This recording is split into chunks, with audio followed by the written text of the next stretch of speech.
Hello, GH fans, grab your snacks, clutch your pearls, and keep one eye on the exits, because Port Charles is officially in that everybody's lying and the walls have ears lira.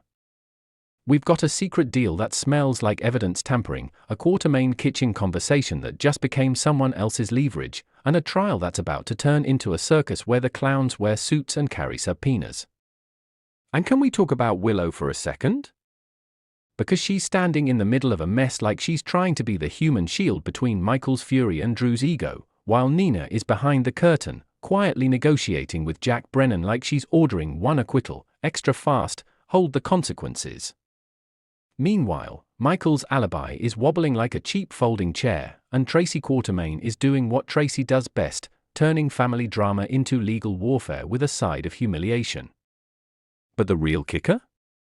Somebody heard Tracy and Michael's little oops, that looks bad conversation. Somebody caught the part where Tracy basically admits, yeah, you were parked outside Drew's place. And now that secret is a loaded weapon sitting on the counter, just waiting for the right person to pick it up. Was it Martin Gray slithering around the mansion like a bargain bin spy? Or is someone else playing puppet master?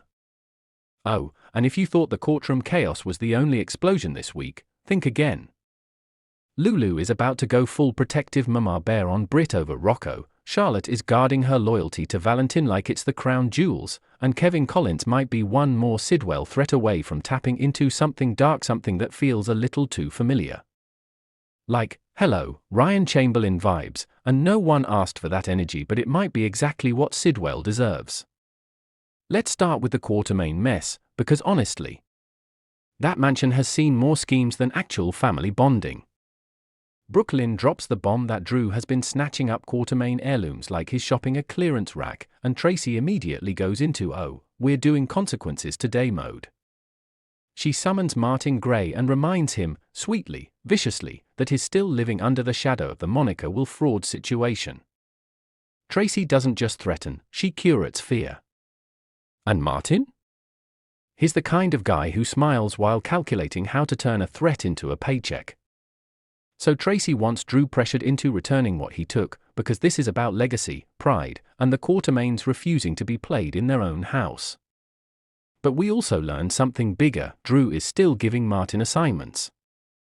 Drew nudges him to do something while he's on Quartermaine property, which is basically Drew's way of saying, keep your hands dirty for me. That detail matters, because it puts Martin in the exact place he'd need to be if an eavesdropper was lurking during Tracy and Michael's incriminating conversation. Now let's slide over to the Metro Court Gardens, where Michael and Joss are seated like the judges of the Petty Olympics. Drew and Willow show up, and you can feel the air change, like the room itself is bracing for impact. Willow is visibly uncomfortable, because she's the one who has to live with everyone's judgment, and Drew thinks confrontation is a strategy. Michael takes a jab about Willow sneaking into the Quartermaine mansion to see the kids, and the camera might as well zoom in on Drew's face because, yep, Michael clocks it instantly. Drew didn't know. That little moment is deliciously telling. Willow is keeping things from her new life, because somewhere inside, she knows she's standing on unstable ground. Drew tries to recover, Willow apologizes, and he gives her that "tell me everything so I can help you" speech, except it doesn't feel like comfort. It feels like control disguised as support. He wants to be the hero of this story. He wants to be the man who saves a Willow. And he's already framing the trial like it's a battlefield where Michael should go down, whether or not Michael actually pulled the trigger. That's not justice, fans. That's vengeance with good hair. Meanwhile, in the Quartermaine kitchen, Tracy and Michael talk about the looming trial testimony and how neither one is thrilled about taking the stand. And then Tracy says the quiet part out loud: she found Drew injured right after seeing Michael parked outside Drew's place. That fact alone could torch Michael's alibi, cast suspicion, and hand the prosecution a tidy little narrative. And that's when the real horror creeps in: someone is listening. Someone turns that conversation into a secret file in their pocket. Now, over at Lulu's house, we're watching a different kind of fracture, family and identity. Rocco comes home with news about his sentence, 500 hours of community service. It's better than the alternative, but he's still a teenager who feels judged, boxed in, and humiliated. Dante tries to hug him, and Rocco refuses unless Dante also hugs Gio. Which okay, that's a kid making a point, but it's also Rocco forcing Dante to acknowledge the complicated triangle here. Rocco heads upstairs to sulk, then texts Britt with the update, meaning Britt is emotionally in with him, whether Lulu likes it or not. Then Dante goes to the PCPD, and Gio shows up in his office. We get this tense but hopeful attempt at compromise.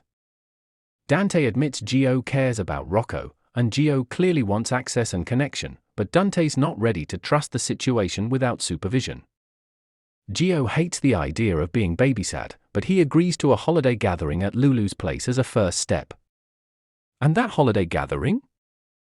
That's basically a soap powder keg wrapped in tinsel. Because at the same time, Lulu is quizzing Charlotte about Valentin. Lulu wants answers. Has he called? Has he reached out? Is he near? Charlotte dodges, careful as a cat crossing a glass table. But what slips through is the real truth. Charlotte still feels like her home is with Valentin. And Lulu tries to be brave, tries to be understanding, but once she's alone, she breaks down. Tears, heartbreak, and that awful realization that you can love your child with everything you have and still feel like a stranger in their world. And that is exactly why Nina becomes such a critical piece of this puzzle. Nina shows up at Brennan's office, and Brennan basically says, "Funny you're here, because I was about to call you." He needs help getting Valentin back in custody, and Nina's immediate reaction is, "Not until you pay what you owe." And what does Nina want? She wants evidence gone. She wants the case against Willow weakened, ruined, so Willow doesn't get convicted. Because Nina doesn't just want Willow safe, she wants the family narrative back. She wants to undo the catastrophe. Brennan pushes back. Tampering with evidence to protect someone accused of shooting a congressman? That's not small time. That's the kind of mess that ruins careers and ends with handcuffs. But Brennan also sees leverage, Nina's relationship with Charlotte. Nina can exploit Charlotte's trust, coax information, maybe get a lead on Valentin. Nina hesitates then agrees, reluctantly, because Brennan promises she'll get what she asked for if she delivers. So now we're staring at a bargain built on manipulation. Nina uses Charlotte, Brennan fiddles with the justice system, and Willow's future gets traded like currency. And here's the twisty part, Nina's about to taunt Carly over flimsy evidence, which tells you Nina already feels confident Brennan will pull some strings. That's not hope. That's strategy. And while all that is boiling, we've got hospital tension too. Isaiah reassures Portia he's not scared of him, and Portia's basically like, "You should be." The vibe screams, someone dangerous is orbiting Portia again, and with Brad Cooper looming as a possible complication, it's giving old wounds reopening energy. Isaiah offers Portia something tempting, support, protection, maybe something more personal, and Portia seems like she might actually lean into it. Which, on this show, is never simple. It's always one step away from becoming a disaster. Let's get inside these heads, because the surface story is drama, but the psychology is where the real soap gold lives. Start with Nina. Nina is not just a mom trying to help. Nina is a person who spent years trying to control outcomes because she's terrified of losing the people she loves. When she feels powerless, she gets tactical. And right now? She feels like the world is slipping out of her hands, Willow, the kids, the public narrative, and the way people look at her like she's always one bad choice away from becoming the villain again. So she goes to Brennan. She demands payback. And she agrees to use Charlotte, because Nina is the queen of rationalizing the ugly choice as the necessary choice. Now Brennan. Brennan is the kind of guy who treats morality like a sliding scale. He's not doing this because he's a saint. He's doing it because it benefits him politically, strategically, emotionally. And he's careful about one thing, collateral damage. He believes Carly still has feelings for him, and whether that's true or not, he thinks keeping Carly happy keeps him safe. That's why he's unlikely to steer suspicion toward Michael on purpose even if Drew desperately wants that storyline.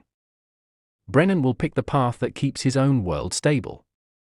And if that means manufacturing reasonable doubt without naming the real shooter? He'll do it with a straight face and a tidy paper trail. Willow is a walking bundle of guilt and fear. She's trying to be brave, but she's also hiding things, like the secret visit to see the kids, because she knows how fragile her current reality is. Willow wants safety. She wants redemption. She wants to stop being punished. But she also wants everyone to stop looking at her like she's the spark that lit the fire. And every time Drew tells her, "We're going to win," it sounds like reassurance until you realize Willow might be hearing, "You don't have a choice." Drew, meanwhile, is obsessed with being right. He's not just hurt, he's humiliated. He got shot, his life got flipped, and he wants a villain to hang it on. If the truth doesn't give him that villain cleanly, Drew is the type to shape the truth until it does. And that's why he's dangerous in this story. He doesn't have to pull a trigger to ruin someone's life, he just has to keep pushing a narrative. Michael is operating from betrayal trauma. Full stop. He's furious, heartbroken, and determined to protect his kids and his pride. But the problem with that kind of emotional fuel is it makes you sloppy. It makes you predictable. And it makes you vulnerable to someone like Tracy, who will absolutely cover for him while also keeping him tethered to her influence. Michael needs protection, but that protection comes with a price: Tracy's control, Tracy's strategy, Tracy's "I told you so" energy hovering over every move he makes. And Tracy, oh, Tracy! She's not doing any of this because she's warm and fuzzy. She's doing it because the Quartermaine name matters to her more than anyone's feelings. She sees Drew taking heirlooms as theft of identity. She sees the trial as a threat to her family's power structure. And she sees Martin Gray as a tool she can bend. Tracy doesn't panic, she attacks. Now Lulu. Lulu is in the most painful position, trying to rebuild a relationship with a child who still feels loyal to the man Lulu believes is poison. Lulu wants Charlotte to choose her, but she also wants to be the kind of mother who doesn't demand loyalty through guilt. That's why she cries alone. She's trying to do it right, and it's breaking her. And Britt? Britt is complicated, because she's not trying to steal Rocco. She's trying to connect with someone who sees her as safe. But Lulu isn't hearing that, Lulu is hearing danger. Lulu is hearing outsider. Lulu is hearing the echo of every mistake that ever cost her time with her kids. So when Lulu blasts Britt and warns her that this is just the beginning, that's not about Britt alone. That's Lulu drawing a line in the sand and daring the universe to cross it. Finally, Kevin Collins. Kevin is usually the calm, ethical anchor. But Sidwell is pushing him into a corner by blackmailing Laura and threatening Kevin's life. And when you trap a good man in fear and rage long enough, you start to see cracks.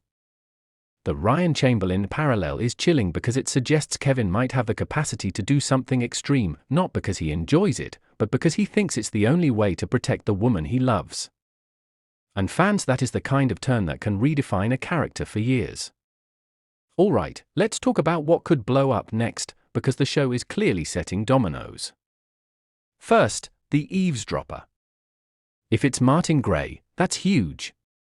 Martin doesn't collect secrets unless he plans to cash them in. He could use the Michael parking outside Drew detail to pressure Tracy, manipulate Drew, or protect himself from the moniker "Will Fraud fall out?" He might even position himself as the fixer in multiple storylines at once. And if Drew told Martin to do something on the property, fans should absolutely suspect Martin was there with purpose, possibly recording, possibly documenting, possibly gathering blackmail material like it's his hobby. But here's another angle. What if the eavesdropper isn't Martin at all? What if it's someone connected to the case, someone who wants Michael exposed, or someone who wants Tracy neutralized? If that secret leaks at the worst possible moment, say, during trial, Michael's credibility could crumble, and the courtroom could pivot hard. Next, Brennan's ear magic. If Willow ends up found not guilty, it probably won't feel clean. It'll feel like something shifted backstage, like a witness got shaky, like evidence got questioned, like the chain of custody got mysteriously complicated. Brennan could introduce last-minute reasonable doubt by redirecting suspicion to another path without naming the true shooter. He might create a scenario where the jury can't be sure, even if they feel something is off.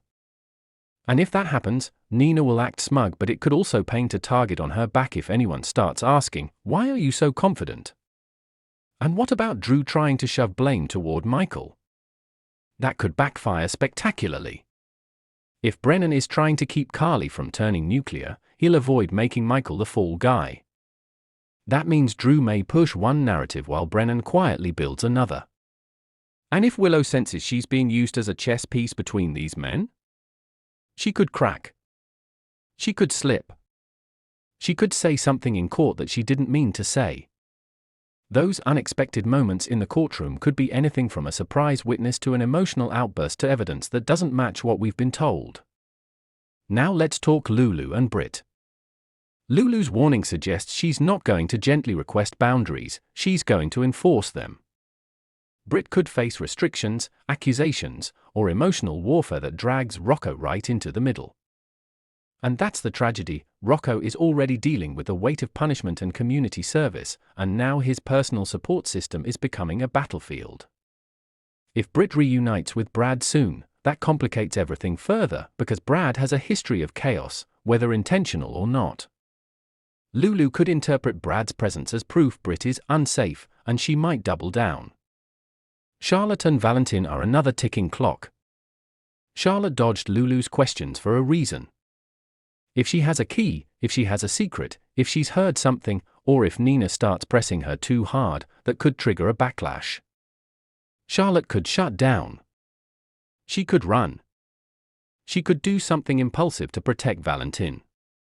And Nina is playing with fire here because exploiting a kid's loyalty can blow up in your face fast.